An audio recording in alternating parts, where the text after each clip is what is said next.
I want you to reach up and receive this as your word from the Lord.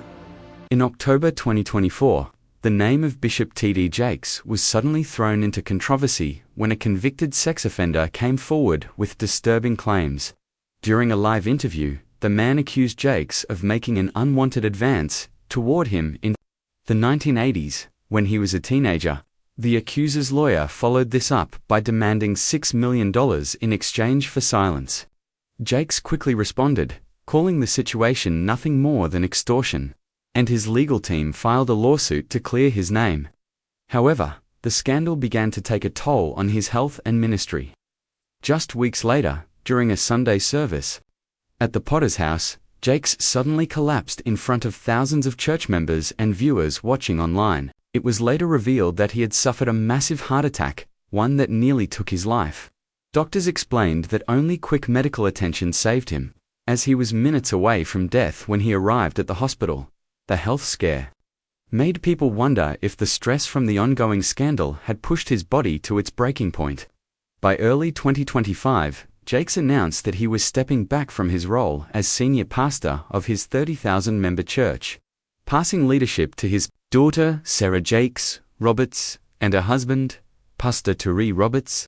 While Jakes made it clear he was not leaving ministry completely, his sudden collapse and the heavy controversies surrounding him left many asking if his long season of influence was coming to an end. To understand the man T.D. Jakes became, it is important to look back at his early life. Thomas Dexter Jakes was born on June 9, 1957, in South Charleston, West Virginia. He grew up during a time when racial segregation and economic hardship made life extremely difficult for African American families. His father, Ernest Jakes Sr., ran a small janitorial business, while his mother, Odith, worked as a teacher. The family often struggled to make ends meet, and Thomas, the youngest of 3 children, quickly learned the value of hard work and perseverance. As a boy, he was nicknamed the Bible Boy because of his constant fascination with preaching. He would stand in his backyard or bedroom, delivering imaginary sermons to invisible audiences. Despite his passion, he had a noticeable lisp, which made him a target for teasing and caused many to doubt he could ever become a preacher.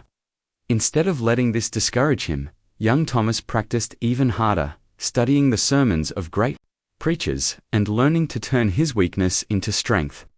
His childhood became even more challenging when his father was diagnosed with kidney failure. At just 10 years old, Thomas helped his mother care for his sick father while also handling responsibilities at home. In 1973, when Thomas was only 16, his father passed away, leaving the family devastated both emotionally and financially. To support his household, he worked odd jobs, including time at the Union Carbide plant. Yet, even with so much weight on his shoulders, he never let go of his dream of preaching. These early struggles not only shaped his character, but also gave him empathy for those facing hardship, something that later became a hallmark of his ministry. By the late 1970s, Thomas had fully committed to his calling. He preached his first official sermon in 1976 and was ordained as a minister in 1979. Around this time, his personal life also took a meaningful turn. In 1981, he met Sarita Ann Jameson, a young woman who had faced her own share of heartbreak and trauma. Despite her painful past, Sarita was inspired by Thomas's passion for God's Word, and the two quickly formed a deep bond. Within 6 months, they were married, beginning a lifelong partnership that would support one of the most influential ministries in America. Their early years together were filled with trials. Just months after their wedding, they were in a serious car accident that left Sarita with severe leg injuries. Doctors doubted she would ever walk again, but Thomas cared for her tirelessly, helping her recover until she regained her mobility. Together, they faced financial struggles, sometimes collecting bottles to buy groceries. Still, they pressed forward in faith. In 1980, at just 23 years old, Jakes founded the Temple of Faith Church in a small storefront with only 10 members.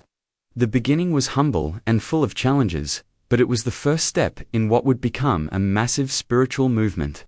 Thomas worked long hours at the chemical plant to support his family and church, often coming home exhausted, but still preparing sermons.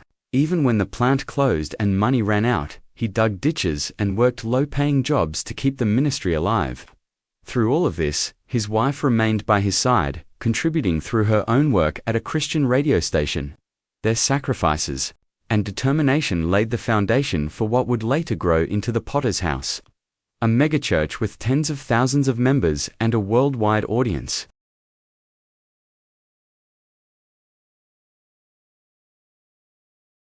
After years of preaching in small churches across West Virginia, T.D. Jakes began to see his ministry slowly grow. In 1982, he became the pastor of Greater Emmanuel Temple of Faith in Smithers, West Virginia, where his congregation started with just 10 members. Many people doubted him because of his speech impediment and limited resources. But he had a gift for connecting with broken people who felt overlooked by society. His sermons spoke directly to those struggling with poverty, addiction, and family problems. And his ability to combine deep biblical truth with everyday life lessons began to draw more people. By 1983, he hosted his first conference, Back to the Bible. With about 80 attendees already, a big increase compared to the tiny group he had started with. That same year, he launched a radio ministry under the same name. Even though the church could barely afford the $45 fee for a 30-minute slot, Jakes understood the power of media and used it to spread his voice further.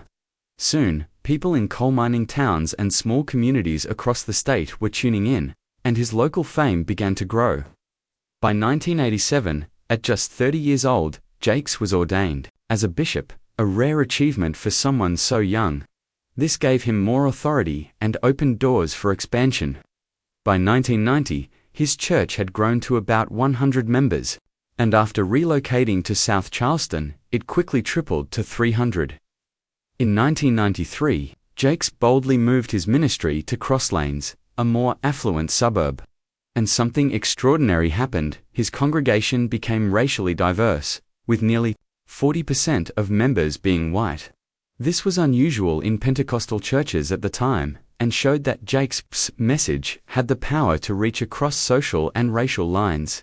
The early 1990s marked a turning point for T.D. Jakes, as his ministry reached beyond church walls and into millions of homes through television.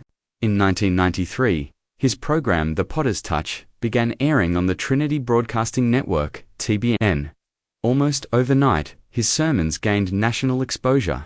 His preaching style was emotional, dramatic, and full of empathy, something that deeply connected with viewers who were searching for hope in difficult times. By 1994, Jakes also partnered with Black Entertainment Television, BET, creating programs designed to speak directly to the African American community.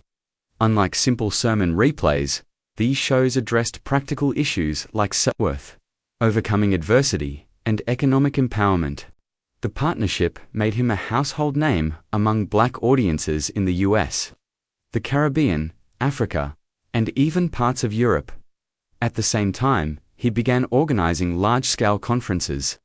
One of the most influential was the Manpower Conference.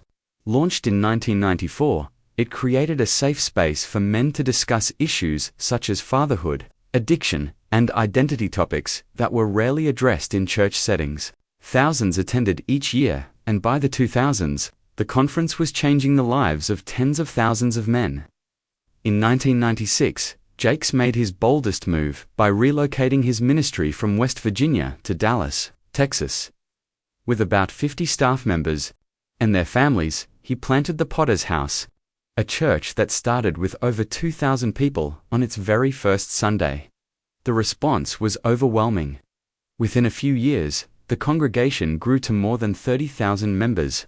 The church campus featured a 191,000 square foot sanctuary seating over 7,000 people. And remarkably, the $45 million cost was paid off in just 4 years. By the early 2000s, Jakes' influence extended far beyond Dallas. His broadcasts were being watched in more than 100 countries, and his reputation as one of the most powerful preachers in America was firmly established. T.D. Jakes' leadership extended beyond the pulpit into social action and national influence. One of the most memorable moments of his career came in September 2005. When Hurricane Katrina devastated the Gulf Coast, millions were left homeless, and New Orleans was especially destroyed when its levees failed. In the midst of this crisis, Jakes became a national figure of hope. Just days after the storm, he stood alongside President George W. Bush in Louisiana as the president praised him for mobilizing churches and families to adopt displaced survivors. Bush described him as a leader in the armies of compassion. While grateful for the recognition, Jakes also used the moment to challenge the president, urging him to address poverty more seriously. This showed that Jakes was not only a preacher, but also a voice willing to speak truth to power. In 2009, Jakes again found himself at the center of history when he joined a group of pastors in Washington, D.C., to pray for Barack Obama before his inauguration as the first African-American president. This private prayer service, which dated back to the 1930s, included some of the most respected religious leaders in the country, and Jakes' presence highlighted his importance as a spiritual advisor at the highest level. Over the years, he also founded community-focused organizations like the Metroplex Economic Development Corporation, which helped families gain financial stability through home ownership and mentorship programs.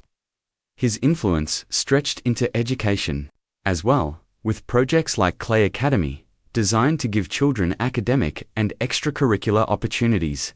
These efforts showed that Jakes' vision went beyond sermons. He wanted to build stronger neighborhoods, uplift communities, and break cycles of poverty, while his church and humanitarian work made him famous. T.D. Jakes also ventured into books, films, and television. In 1995, he founded TDJ Enterprises, which became a powerhouse in publishing, music, film, and digital media.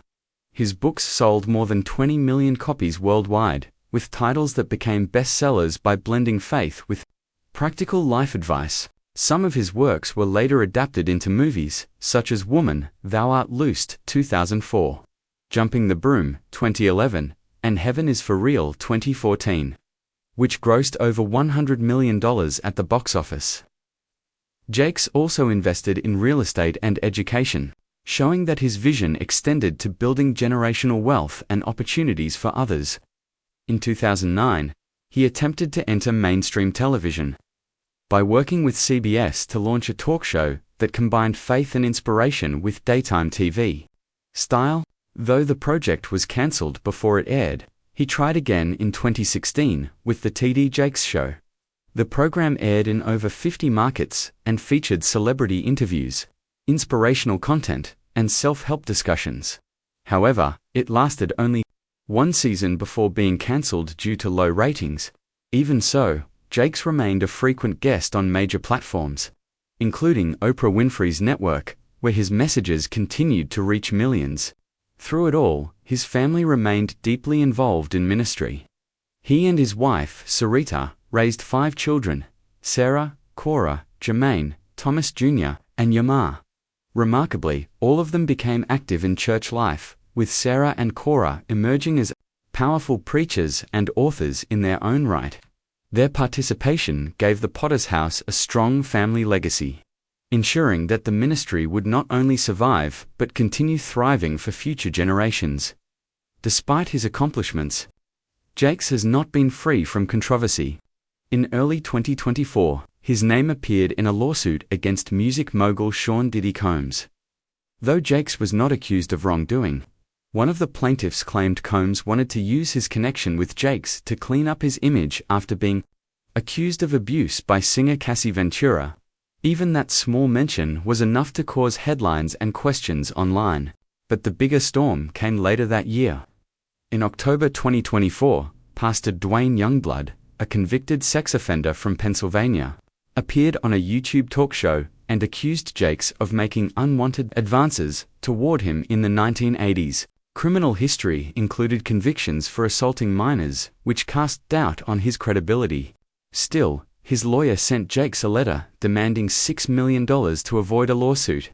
Jakes' legal team immediately denied the claims, calling them lies and extortion. On November 25, 2020,